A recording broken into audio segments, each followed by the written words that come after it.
ശ്രീനാരായണ പരമഗുരവേ നമഃ. സുപ്രഭാതം. 1780 ദിവസമായ ഇന്ന് 2026 മാർച്ച് മാസം 30 തിങ്കളാഴ്ച, 1201 ആണ്ട് മീനമാസം 16 ഗുരുവചനങ്ങളിലൂടെ ക്ഷേത്ര നിർമ്മാണത്തിൽ ഒരു ഉന്മേഷം ഇപ്പോൾ പലയിടത്തും കാണുന്നുണ്ട്. എന്നാൽ ക്ഷേത്രങ്ങൾ അവയുടെ ഉദ്ദേശങ്ങളെ മുഴുവൻ സഫലമാക്കുന്നുണ്ടോ എന്ന് നോക്കേണ്ടതാകുന്നു. ശ്രീനാരായണ ഗുരുദേവൻ. ശ്രീ നടരാജഗുരു എഴുതിയ ഗുരുവരിൽ എന്ന പുസ്തകത്തിൽ അടിയും തിരിച്ചടിയും എന്ന് വിവരിക്കുന്നതിൻ്റെ 22ാം ഭാഗമാണ് ഇന്ന് അവതരിപ്പിക്കുന്നത്.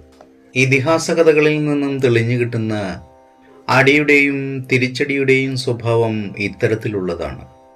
ഇങ്ങനെ തമ്മിൽ എതിരിട്ട് നിൽക്കുന്ന രണ്ടു തരം മൂല്യവ്യവസ്ഥകൾക്കിടയിലാണ് ആധ്യാത്മികമായ ജ്ഞാനത്തിൻ്റെ പുനഃപ്രവചനവും അതിൻ്റെ സ്വരൂപത്തിൻ്റെ പുനർനിർണയവും കാലാകാലങ്ങളിൽ ഇവിടെ നടന്നിട്ടുള്ളത്.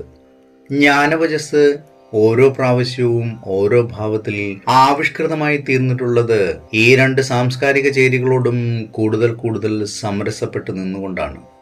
ഇതിഹാസങ്ങളിൽ മാത്രമല്ല, പ്രാചീന ഭാരതീയ സാഹിത്യ ഗ്രന്ഥങ്ങളിൽ പരക്കെ ഇവിടെ നാം കണ്ട ഇരുവശത്തുമുള്ള ചിത്രത്തിന് കൂടുതൽ മിഴിവ് കൊടുക്കുന്ന തരത്തിലുള്ള തെളിവുകൾ കാണാം. ഉദാഹരണത്തിന്, കറുത്തവർഗക്കാരനായ ഋഷിമാരെയും തൊലിവെളുത്ത കോമളന്മാരായ ഋഷിമാരെയും പറ്റിയുള്ള പരാമർശങ്ങൾ പലയിടങ്ങളിലുമുണ്ട്. ശരീരകാന്തിയുള്ളവരെ ബ്രഹ്മഋഷിമാരെന്നും ദേവർഷിമാരെന്നുമാണ് പലപ്പോഴും വിളിക്കാറ്. അഗ്നിഹോത്രം പോലെയുള്ള വൈദിക കർമ്മങ്ങൾ ചെയ്യുന്ന ആചാരം അനുഷ്ഠിക്കാത്ത ഋഷിമാരെ ബ്രഹ്മഋഷിമാരുടെ കൂട്ടത്തിൽ പെടുത്തിയിട്ടുണ്ടെങ്കിൽ അതവരുടെ വ്യക്തി മാഹാത്മ്യം അംഗീകരിക്കാതെ നിവൃത്തിയില്ലെന്ന് വന്ന ഘട്ടത്തിൽ മാത്രമാണ്. ഏവർക്കും നന്മ നിറഞ്ഞൊരു സുദിനമായിരിക്കട്ടെ എന്ന് ആശംസിച്ചുകൊണ്ട് നിർത്തുന്നു. നന്ദി, നമസ്കാരം. ഗുരുധർമ്മം ജയിക്കട്ടെ. ശബ്ദം നൽകിയത് സുജീഷ് മഹേശ്വരി.